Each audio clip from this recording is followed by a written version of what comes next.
Mulai dengan yang sedikit, apa sih cognitive science? Ya. Oke, Bapak Ibu semuanya kalau boleh memejamkan mata.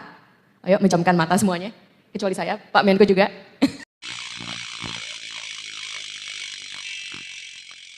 Bukti-bukti penelitian ilmiah bahwa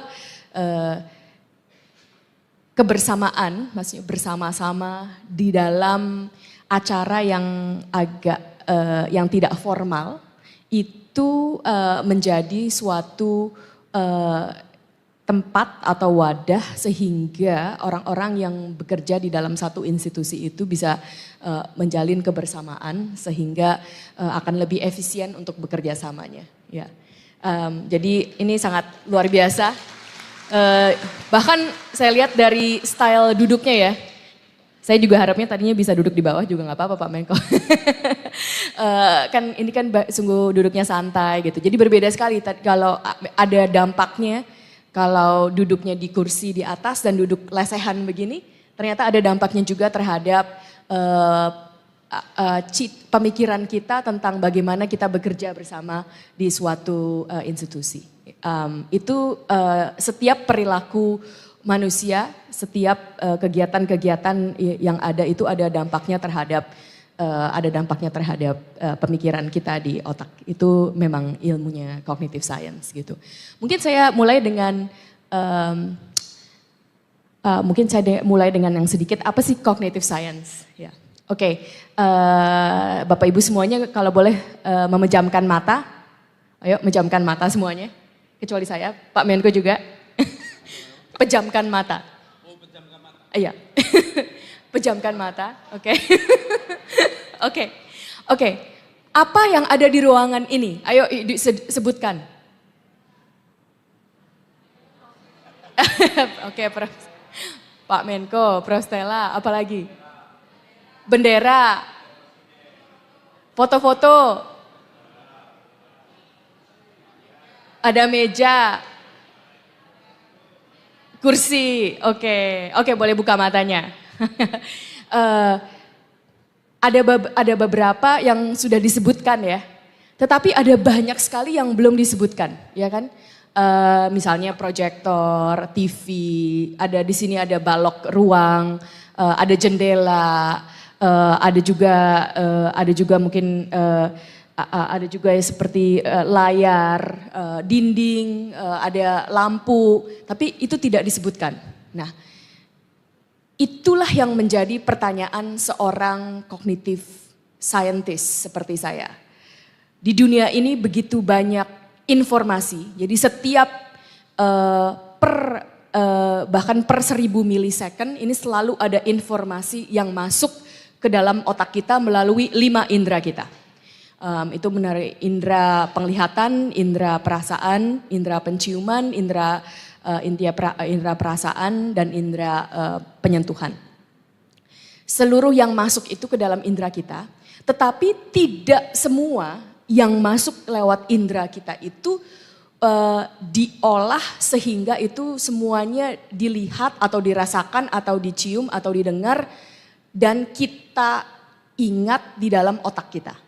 Nah, jadi pertanyaan seorang cognitive scientist itu bagaimana informasi yang masuk ke dalam itu diolah dan dikeluarkan kembali. Ya, itulah biasanya kalau kita sebut cognitive scientist itu juga tentang merasakan information processing. Jadi bagaimana informasi itu diproses dan informasi itu keluar kembali. Nah, jadi misalnya tadi yang pertama disebutkan saya dengar Pak Menko. Ya, berarti Pak Menko ini sangat salient sekali di otak-otaknya para dan sudah selayaknya dan sudah kita duga bahwa pasti Pak Menko yang paling salient ya kan. Lalu juga saya, karena kan saya baru jadi ada barang aneh di ruangan ini, nah itu juga diingat ya. Nah itulah jadi informasinya masuk gitu. Tetapi nggak ada yang menyebutkan lampu ya kan. Padahal lampunya ada di sini terus. Tapi kita nggak menyebutkan, kenapa? Nah karena lampunya itu ya tidak diolah lagi oleh otak kita untuk menjadi sesuatu yang diingat, sesuatu yang perlu dibicarakan. Ya sudahlah di situ saja. Oke. Nah berarti proses informasi kita adalah selektif. Ada beberapa yang masuk dan diolah dan dikeluarkan. Maksudnya waktu tadi saya bilang tolong sebutkan, ada beberapa yang tidak. Nah itulah yang terjadi dari kecil sekali kalau kita membicarakan tentu saja dengan PMK adalah bagaimana kita membangun manusia unggul ya. Membangun manusia unggul, insan Indonesia yang unggul itu setiap kejadian, setiap masukan, setiap informasi itulah yang bisa kita lihat bagaimana terjadinya sehingga informasi yang diproses dari kecil untuk anak-anak bahkan sampai dewasa di sini sebagai kita sama-sama bekerja di pemerintahan itu pemrosesan informasi kita itu bagaimana sehingga itu efisien, diingat atau dan bisa kita gunakan untuk pekerjaan kita sehari-hari. Ya, itulah cognitive science sebagai information processing gitu. Jadi di ilmu cognitive science itu banyak semua pertanyaan-pertanyaan itu bagaimana manusia itu mengolah informasi dan informasi-informasi seperti apakah yang diingat, yang masuk dan yang juga digunakan di kehidupan sehari-hari gitu. Jadi banyak sekali, inilah yang menarik, banyak sekali bukti-bukti atau kalau riset itu kita melakukan, kalau kita di cognitive science kita melakukan riset berdasarkan bukti-bukti. Jadi kita mempunyai teori, tetapi teori itu belum tentu benar. Nah ini yang mungkin menjadi menarik. Kalau kita membicarakan pendidikan, kita sering bicara oh ada teori ini, teori itu, teori ini. Nah ini sebenarnya kalau kita mau melihat lagi, kita harusnya tidak mengandalkan teori. Karena teori itu adalah sesuatu hipotesa yang dibuat oleh pendidik, yang dibuat oleh saintis, yang dibuat oleh ilmuwan, sehingga setelah itu sang ilmuwan itu akan mengecek dengan eksperimen-eksperimen apakah sungguh hipotesa itu benar. Nah itulah. Jadi sebenarnya kalau kita tadi mungkin nomor satu kalau saya boleh ada masukan Pak Menko, kalau kita mau menjadi smart ministry ya, terutama sekali dalam membangun sumber daya manusia yang unggul, kita bisa mulai melihat bukti-bukti ilmiah apa yang sungguh membangun manusia, begitu. Ini dari setiap segi Pak Menko. Misalnya di pendidikan, kalau kita lihat ini bahkan dari yang kecil. Kalau diberi makan bergizi misalnya, itu apakah ada buktinya bahwa itu bisa menyehatkan, bisa meningkatkan kecerdasan. Nah itu semua ternyata ada buktinya. Ya. Pertama yang Pak Menko bilang itu sungguh benar ya. Dengan mengingat yang baik-baik itu bisa, ini ada sainsnya, ada buktinya karena ilmu itu berdasar ilmiah, itu ada bukti ilmiahnya bisa membuat kita lebih bahagia. Nah saya ceritakan langsung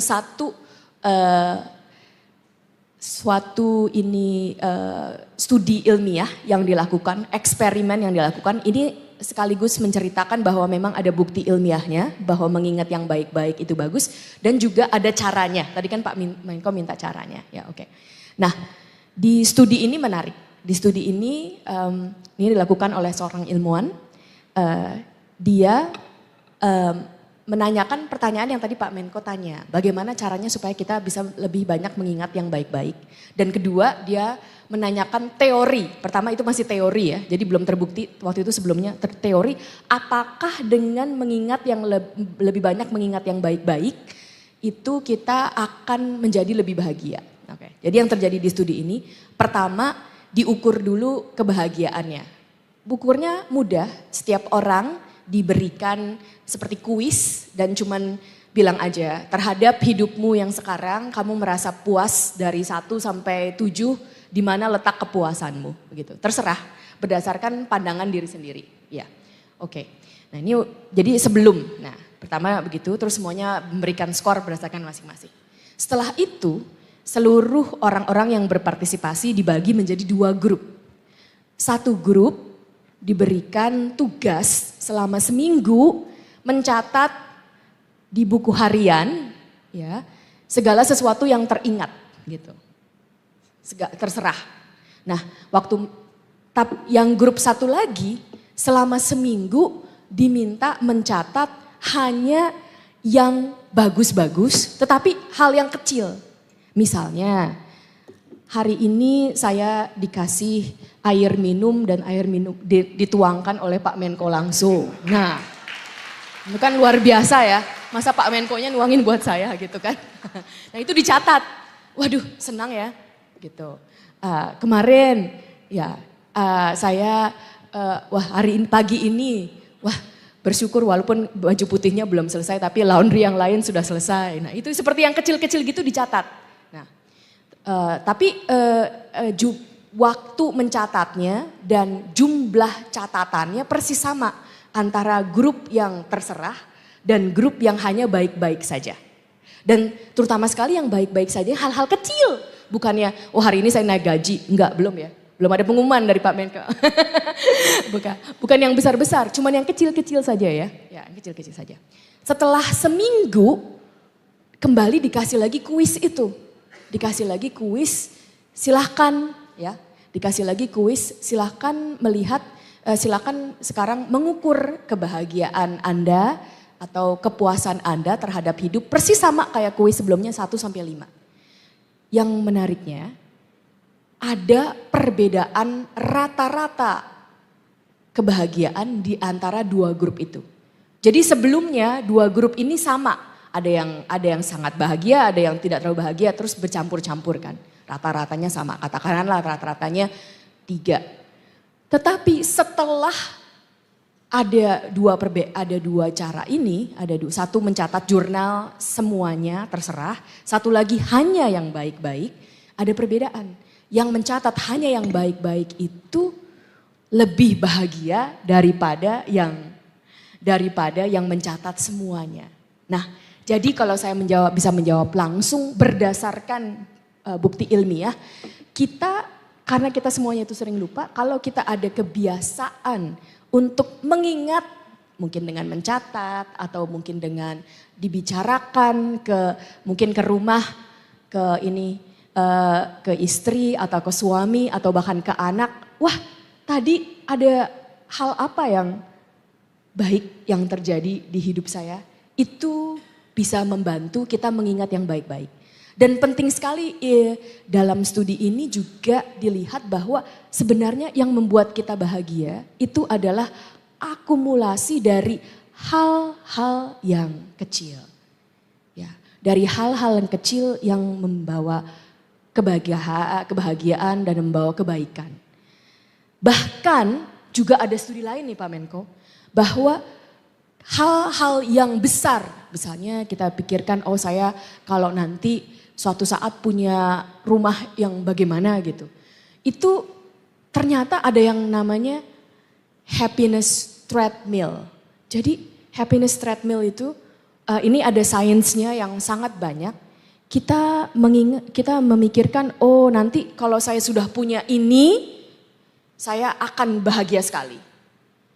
Dan dari studi-studi yang sudah banyak sekali dilakukan di cognitive science, ternyata kebahagiaan kita waktu yang besar itu semu. Jadi kita sampai ke situ, lalu kita merasa nih bahagia nih. Misalnya punya mobil baru, ya. Dulu udah rencana punya mobil baru, sampai punya mobil baru bahagia. Tetapi begitu punya mobil baru, sebulan kemudian tidak kerasa lagi. Kenapa? Udah kebiasaan. Tadinya kan gak punya mobil itu. Tapi terus punya mobil itu, dan setelah sebulan punya mobil itu, tiap hari naik mobil itu, wah udah gak kerasa lagi. Itulah namanya happiness treadmill. Jadi kembali lagi ke tempat titiknya. Itu sering sekali terjadi di manusia.